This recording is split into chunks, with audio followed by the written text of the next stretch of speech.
What is up, my Squirtleites? It is I, your king, welcoming you back to more Let's Play Pokemon White. In the last episode, we became the champion of the Unnovan region. We took down Alder, and now we're back in our house, as you always are whenever you defeat the champion. But why are we here? What is the point of this last episode? Is there anything else left for us to do? Well, I mean, we can finish the Pokedex, but I'm obviously not going to do that on screen because that's just really tedious and takes forever. But we do have Cynthia we have to go rebattle, so that's a thing we should do today. What else could there possibly be? Well, something that I actually neglected to do before I went to the Elite Four, but I'm actually kind of okay with it, is head into the Pokemon Lab. And let's go on inside, because one thing I should have been doing throughout the game is talk to Professor Juniper, because she actually gives you rewards based on how much of your Pokedex you completed. Hello, Levi, how have you been lately? How's your Pokedex coming along? Can I see it? Let me see. You've seen 145 Pokemon in the Unnovan region, so the more of your Pokedex you complete, she's actually going to give you TMs as rewards. The first TM she'll give you is False Swipe, which is a move that cannot knock out a Pokemon, but can only bring them down to 1 HP at max, making it very good for catching certain Pokemon, especially if you're super overpowered. TM17 Protect, we all know what Protect does. Blocks all damage, just can't be used two consecutively. More than twice is like already too much. Even twice is pushing it. The only thing that can get around it is the move Feint. And then we get the TM Hidden Power. Now, the damage and the typing of this move is determined by the Pokemon's individual values, which are hidden in-game by default. You can either go check them to yourselves with an IV checker, which is an online tool that you'll have to use, or you can use an in-game NPC that'll at least tell you what the type of your hidden power is. This is just to cover more type advantages and whatnot, get you some unorthodox things, like you could maybe give a grass type a fire type hidden power, which will make it a little bit more effective at doing various things. And yeah, that's really the only use the hidden power has. It's not really a super strong move, it's just kind of there to cover things, and was honestly a default on a lot of competitive teams just for type coverage back in the day before they kind of stopped using it. Now, something I did not do before battling the Elite Four was talk to Bianca. Professor Juniper is letting me help out. When I was looking at my Pokedex, I realized something. I met so many Pokemon during my journey. I just want to learn more and more and more about the little darlings. Oh yeah, that's right. Levi, do you know about massive outbreaks of Pokemon? I actually do, but I'm going to say no so you can explain it to me. First of all, lots of a certain Pokemon appear in the grass all over. If you look at the electric signs and the root gates, you can see where the mass outbreaks are happening in the Unova region. Isn't that amazing? I have to study lots of Pokemon research, but I don't mind. This is the answer I found during my adventure. It's actually a lot of fun.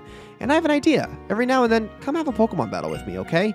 Because by doing that, I'll learn a lot more about Pokemon.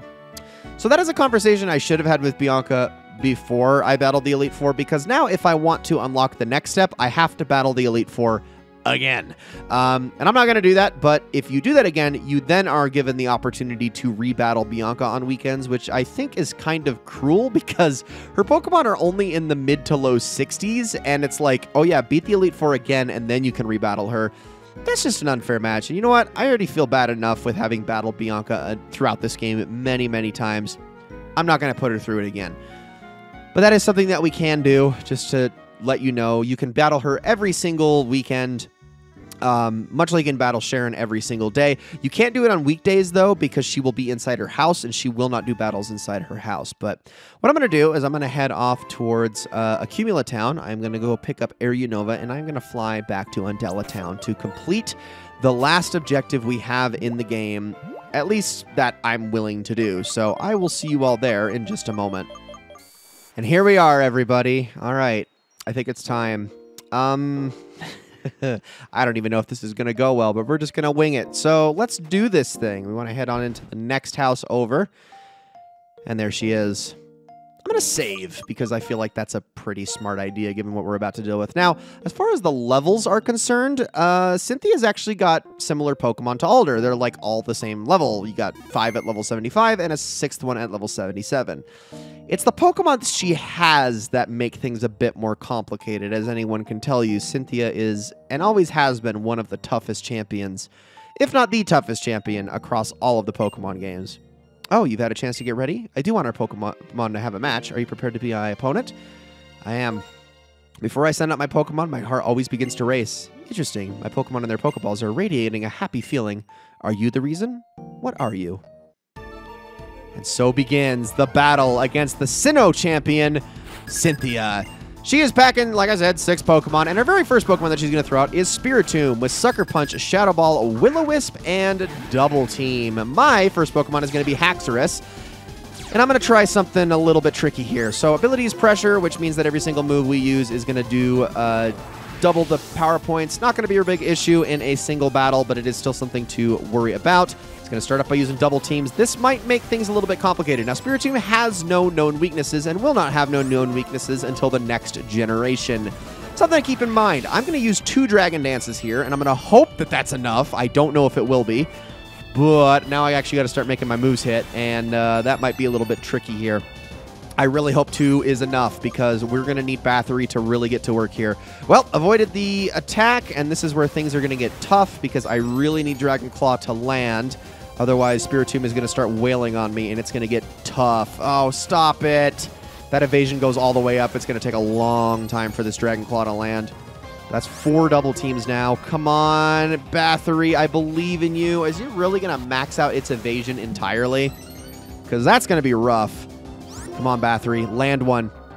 Nope. Still none. Okay, that's a fully maxed out set of double teams. I'm assuming it's going to start throwing out Will-O-Wisp now. We really got to get this to land. Come on, Bathory. Yes! Oh, thank goodness. Just as its evasion was completely maxed out. Hopefully we can one-shot this thing. Yeah, there we go. So Spiritomb actually has the weakest stats of anything we're going to be dealing with. So that's pretty good. Next up is my Milotic, which is obviously a water type. It's got the ability of Marvel Scale and the attacks Hydro Pump, Blizzard, Bulldoze, and Dragon Tail. Now, it is much more specially defensive than physically defensive, so let's hope that the Dragon Claw can knock this thing out. That was a lot of Dragon Claw uses on that Spiritomb right off the bat here, but oh, that freaking hurts. Okay, this is where things are going to get super tricky because there is no way that you are surviving that. By the way, Cynthia also has four full restores just like the champion does. Let's go with Shelob. This is going to be tricky. I actually should have gone with Arthur here, but oh well. I'm going to start off with a discharge here and see if I can't get a paralysis going. Probably won't happen, but we'll see the kind of damage we can do here. Yeah, I really needed that for her strongest Pokemon. Come on. Is that not enough? Nope. Okay, this is going to get iffy. Let's try a Thunderbolt heal here. Now, I think Shelob might survive a single Hydro Pump, but it's probably not going to be... Oh, it's going to use Bulldoze and lower my speed. Ooh, that's actually scary. Let's try another Discharge, maybe? Okay, Hydro Pump. It is going first now. Shelob, can you? Can you? Nope. Okay, things are getting scary now. All right, now we're going on to Arthur. Now, Arthur should be faster, and we'll be able to take this Milotic out with a Leaf Blade, but, ooh, I'm not in a good spot right now. All right, let's take this thing out. And we are now pretty much even across the board. 2-2. All right. What is next, though, I wonder? That is the question. It's probably going to be Braviary, and indeed it is. Braviary, the normal and flying type with Brave Bird, Crush Claw, Shadow Claw, and Retaliate. I'm going to switch to Crush for this one. It doesn't really have anything that's going to hurt Crush too much, thankfully. But also, this is going to be my opportunity to throw out a Max Revive on my Dragon, actually. So let's use that on Bathory here really quickly, because I'm going to need it for a couple of other Pokemons. Here comes Shadow Claw. I'll do a fair bit of damage, but not too much. And actually, the Rocky Helmet should help me keep pace with it. You know what? Let me get greedy here. Let's also get Shelob up really quickly, because Crush is going to be my defensive stalwart here. Brave Bird, okay. It's going to also get recoil damage on top of the Rocky Helmet, so that helps me out. Perfect. And now I'm actually going to heal Crush, and then I will start using Rock Slide here. Attaboy. Look at my defensive stalwart here. I love him. This is good, but we are not out of the woods yet, because there is one Pokemon that Cynthia has that can absolutely just sweep through my team with no issue whatsoever. It's probably going to use that again, so let's just use Rock Slide now. Yep, Brave Bird again. It is its strongest move, so it makes sense, but luckily we've got it in a bad spot. I probably should have just used Waterfall, honestly. Okay, well, Rock Slide hit anyway. Just wasn't guaranteed, so it was a little bit worrisome. All right, next up is going to be Lucario. Not what I was expecting. The fighting and Steel type, excuse me. With the abilities, the moves, or abilities Steadfast and moves Extreme Speed, Dragon Pulse, Close Combat, and Aura Sphere. That's 2 moves that can't hit, or actually 3 moves that can't hit, and 1 move that's not going to do too much damage to Lumiette. So let's obviously send her out. This is clearly the best strategy in this situation. Let's go with Flamethrower. Yep, Dragon Pulse. That's the only thing that can hit in this scenario, and it is faster than Lumiette, which is a bit of an issue. Oh my gosh. That was really dangerous. That critical hit was disgusting. Lumiette, I am so proud of you for holding on there. And there we go. We knocked Lucario out. Okay. Is it going to throw out the big boy next? I think it is. Or the big girl, I suppose. Cynthia, don't do it. Don't do it. Oh, I'm not ready for this. Okay, it's time, everybody. I'm so not ready for this. Here comes Garchomp. I'm going to chance it. Garchomp's got Sand Veil, Dragon Rush, Crunch, Earthquake, and Stone Edge. If Stone Edge misses, we could actually be in good shape here. If it doesn't miss, we're going to be in trouble real quick. All right, Ice Beam. Here we go. It missed! Yes! Oh my gosh! That is huge! That is absolutely huge! Holy crap, Naz! It's still not enough to take this sucker out. Is she going to full restore with it? Nope, she's going to use Stone Edge. Okay, that's fine. Oh my gosh. Naz, I am so proud of you. All right, so this Garchomp is still incredibly quick, but I do have one Pokemon that should be able to resist most of what it throws out, and that is, of course, Arthur. Do I even get cute with this thing, or do I just throw out a Frenzy Plant? I'm going to get cute because actually she might do the full restore now. Nope, she's going to use Dragon Rush. Okay, come on, Arthur, resist that. Yes! And this thing should go down to the Leaf Blade. Come on, beautiful. There was her strongest Pokemon. I was terrified of that thing, but we got it. And all that remains is Electros with the ability Levitate, which means that it has absolutely no weaknesses whatsoever. This thing has Crunch, Wild Charge, Dragon Claw, and Flamethrower, but luckily, it's actually pretty darn slow. So since I'm only going to be able to get one shot at this, I'm just going to use Frenzy Plant.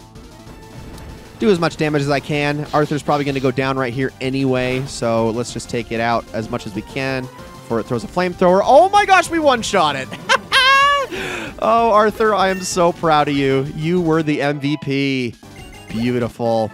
And there we go. My heart is pounding so hard because I had such a heated battle with you. You are a really great trainer.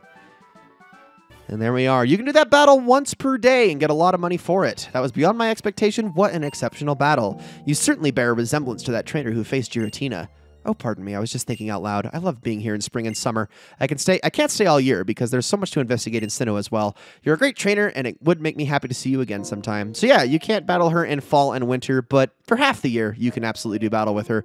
And, you know, of course, seasons rotating every month, it makes it a little bit easier to encounter her every once in a while. But yeah, there we go. We have just beaten the strongest trainer in the entire game, and not even from the Unnovan region. Come on, Alder, step up your game. And that's it, guys. That is it for this Let's Play. This is a very good one, I think. Probably my second best Pokemon Let's Play, just because I was a little less prepared going into this one. I've only played through Pokemon Black and White a handful of times. It's not like Emerald, where I beat that game ad nauseum and knew every single nook and cranny, every single aspect of that game like the back of my hand. I'm not as familiar with this one, but gosh, do I love it. It's so freaking good. It's such a good game, guys. I can't wait to jump into the sequel, but that's going to be a couple years away. Guys, thank you all so very much for watching. I hope you all enjoyed this Let's Play as much as I did, at least as much as I did, and I will see you all in the next one.